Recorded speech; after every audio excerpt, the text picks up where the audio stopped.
Donc, ici, on va voir donc, les dimensions du noyau. Voilà, les dimensions du noyau. Enfin, voilà, donc on a vu l'expérience de Rutherford. Je ne sais pas si je l'ai en cours. Non, je ne l'ai plus, je m'excuse. Bon, enfin bref. Donc on avait vu l'expérience de Rutherford. Donc on avait un bloc de plomb avec du polonium qui émettait un rayonnement alpha sur une feuille d'or où Z, l'or, le Z il est égal à combien? Z égale 79. Voilà. Donc Z égale 79, il venait frapper un écran luminescent où certains étaient déviés. Voilà. Et nous on va s'intéresser à l'aspect ici, corpusculaire ici. Voilà. Donc les alpha, il ne faut pas oublier que c'est 2 fois la charge de l'électron. Donc ici, qu'est-ce qu'on va faire? Ben, ici, on a affaire à des charges électroniques, aussi bien celles du noyau. Ici, on a des charges.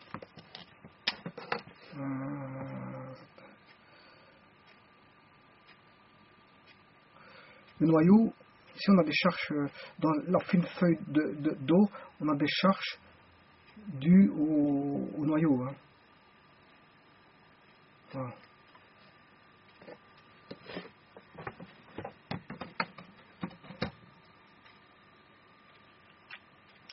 Voilà, du au noyau. Voilà. Donc ici, qu'est-ce qu'on a?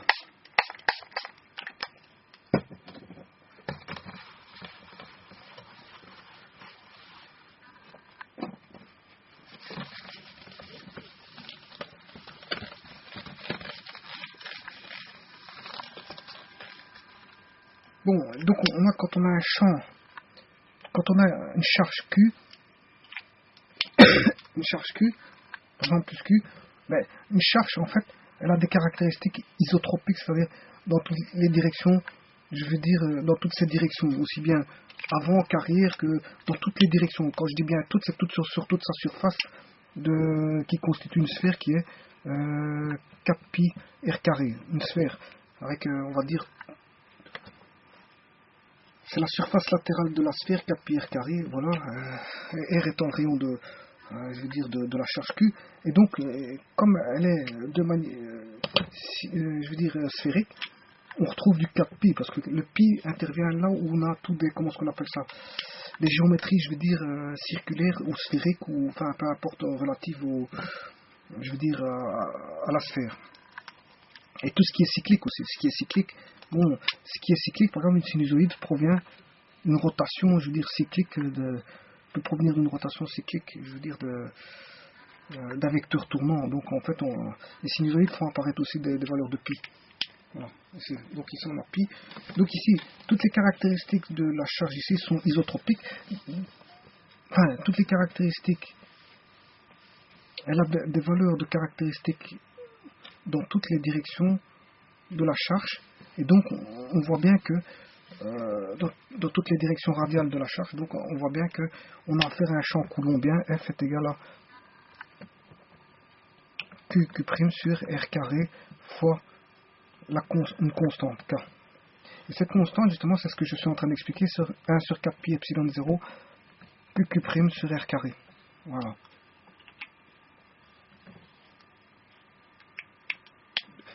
Bon, grand Q serait grand Q ici. Et petit Q serait une autre charge éloignée, une distance R. Voilà. Voilà. Là, on aurait peut-être un petit Q là.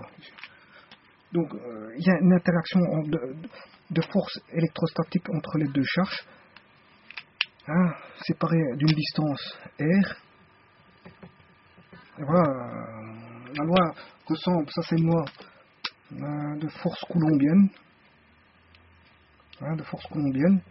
1 sur 4 pi fois 10 exposant moins 9, c'est une constante qui vaut aussi 9 fois 10 exposant 9. Donc, Q carré sur R carré. Voilà, qui ressemble à la loi de gravitation universelle entre deux masses séparées. Donc en fait, la loi de gravitation de Newton. Donc ça c'est Coulomb. Voilà, Coulomb, et ça c'est Newton. Et en fait, Newton, lui, c'est plutôt les forces de gravitation entre masse corpusculaire M1 et M2. Donc on aurait M1 fois M2, le tout divisé par la distance au carré séparant les deux centres de masse, fois une constante gamma, et ça c'est la force de gravitation de Newton. Voilà, gamma c'est bon, c'est une constante de gravitation. Voilà. Donc voyons, on voit bien les analogies, je veux dire, entre la force de gravitation entre les planètes et la force de Coulomb entre charges électriques. Donc ça c'est une force électrostatique, et ça c'est une force, on va dire, d'attraction mécanique. La force de gravitation, c'est une force de nature mécanique, hein, voilà. Alors que là c'est une force électrostatique. Mais en fait, on va dire que par là, hein, il y a une forte analogie, je veux dire, comment on appelle ça, déjà de la formule en elle-même, des géométries en eux-mêmes, et donc des propriétés qui vont découler de chacune des deux formules. Leurs propriétés auront des propriétés similaires, fatalement, parce que à l'usage des lois, je veux dire, similaires, fatalement, les propriétés en découleront de manière similaire. Voilà. Donc ici, on a bien, je veux dire, une force de Coulomb. Une force de Coulomb ne s'applique que quand on a un champ radial qui est, je veux dire, sphérique, et avec des caractéristiques isotropiques dans tous les sens, et à ce moment-là, on a une force de Coulomb. C'est le cas de deux charges séparées, éloignées, ou d'une charge ponctuelle. Si je considère la charge petit, grand Q toute seule, mais elle-même a une géométrie, je veux dire, sphérique, qui fait que, bon, on peut en déduire qu'elle est coulombienne. Cette charge est de nature coulombienne. Voilà, donc ici, on va appliquer donc la force de Coulomb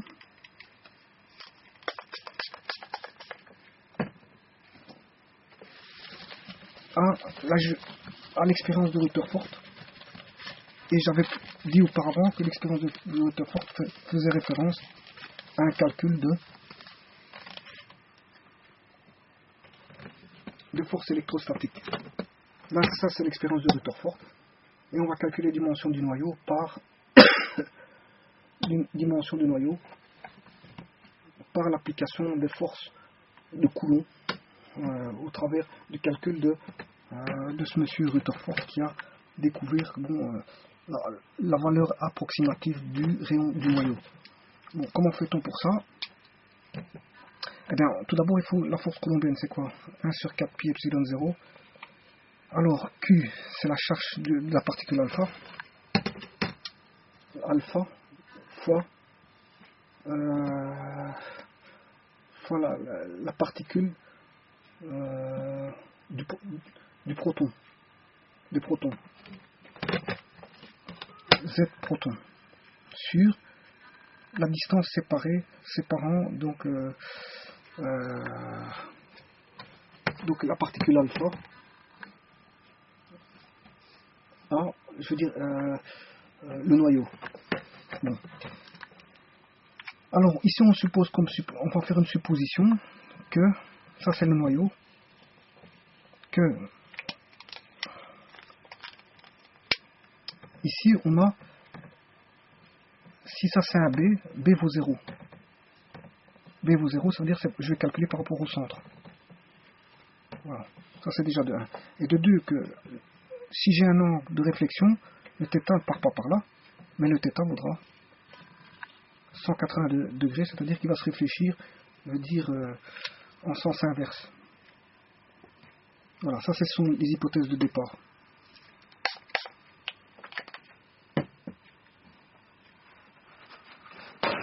Alors, alpha c'est quoi? Mais c'est la charge du proton. La charge du proton, il vaut combien?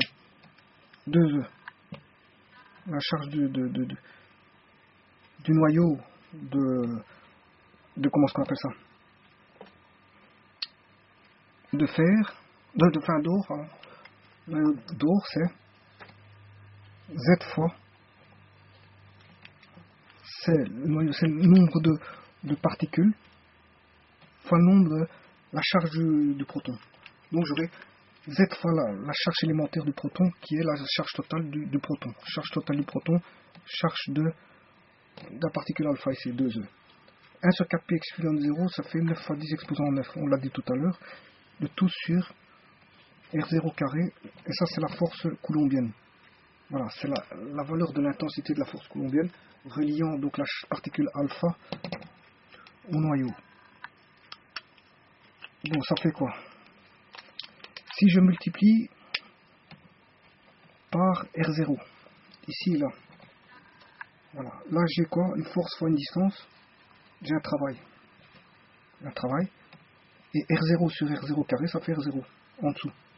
Donc j'aurai 9 fois 10 exposant 9 fois E, ça fait E carré, donc on aura 2ZE. Le tout sur R0. Bon, donc ici, c'est quoi le T? Ben, c'est le travail pour ramener la particule alpha vers, comment on appelle ça, vers le noyau. C'est le travail effectué pour ramener la particule alpha vers le noyau. Et une force qui travaille, ben, ça devient un potentiel en fait. Une force coulombienne qui travaille devient un potentiel électrique. Donc ça s'est transformé de travail en la particule alpha a, on va dire, transformé entièrement son énergie cinétique en énergie potentielle électrostatique. On va dire ça comme ça. Donc ça fait quoi ici?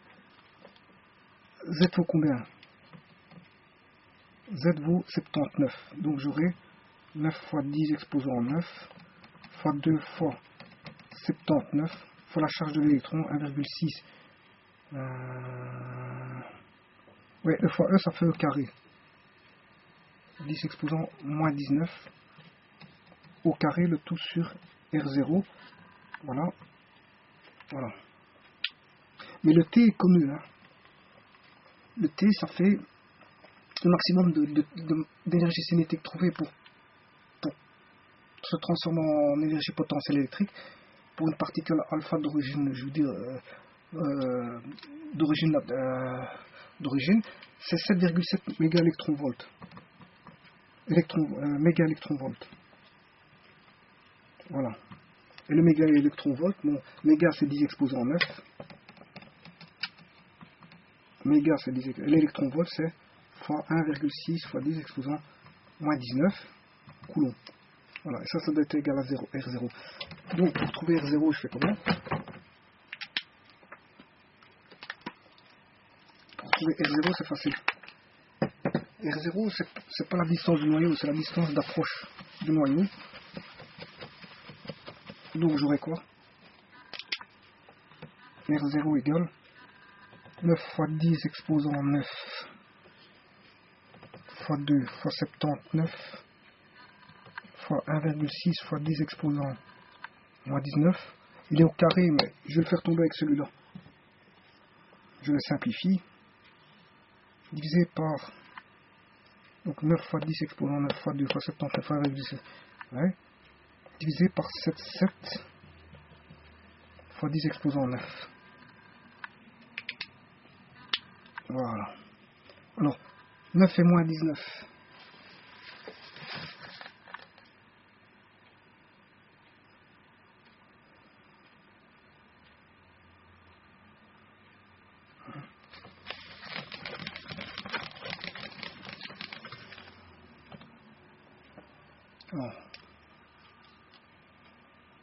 Alors, ici c'est 79.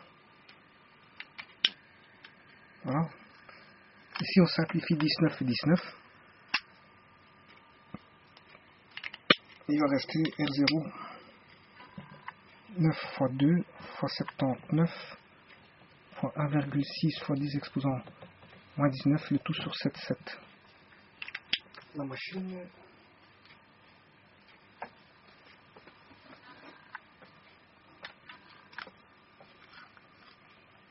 Neuf fois 2, 18 fois 79 fois 1,6 fois 10 exposant moins 19 divisé par 7 de 95.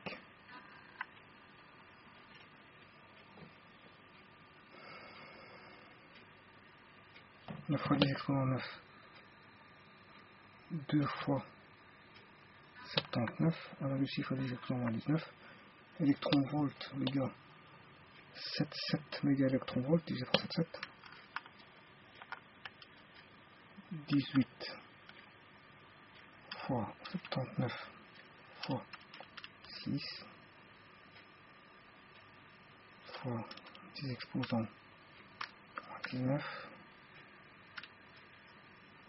divisé par 77. Alors, ça va.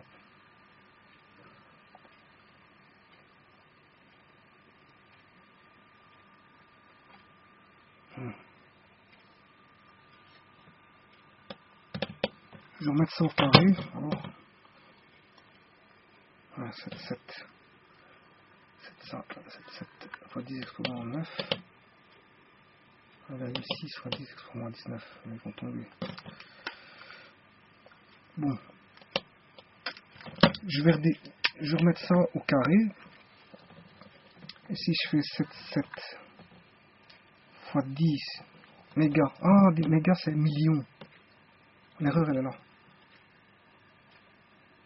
C'est d'ici si c'est méga électron. 77 méga électron volt. Donc c'est 10,6. Donc là,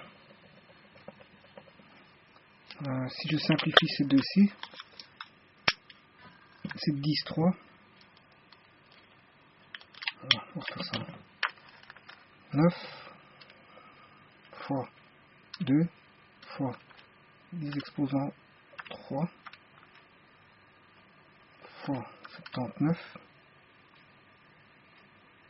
fois 1,6 fois 10 exposant moins 19 divisé par 7,7. Et voilà. Donc j'ai 2,95 48,05 fois 10 exposant moins 14. Voilà, et le rayon s'étend en mètres. Parce que j'ai mis toutes des unités, je veux dire, en unité du système international, donc fatalement j'obtiens des mètres. Voilà. Donc ici, ça c'est le rayon d'approche. Donc ça veut dire que le rayon d'approche R0, il est déjà de très petit, de 3 fois 10 moins 14. On peut dire que le rayon de l'atome, le rayon, on imagine qu'il y a une répulsion bien un petit peu avant. Hein. C'est pour ça qu'on se dit bon, que c'est un rayon d'approche et non pas le rayon exact. Voilà. Donc c'est 3 fois 10 moins 14 pour avoir le rayon d'approche. Donc la particule alpha vis-à-vis de, comment on appelle ça, voilà, la particule alpha était là. Le travail pour aller de là à ici, avec une distance R0, voilà, qui s'est réduite à ça en fait. Voilà, c'est ce que ça veut dire, qui s'est réduite à ça. À ça. À une distance d'approche R0 par rapport au centre du noyau. Voilà, R0. Voilà, de cette distance d'approche et donc pas forcément du rayon exact. Mais on peut dire avec ces conclusions que le rayon du noyau est très très petit. 3 fois 10 exponent moins 14 mètres. Voilà, je vous remercie.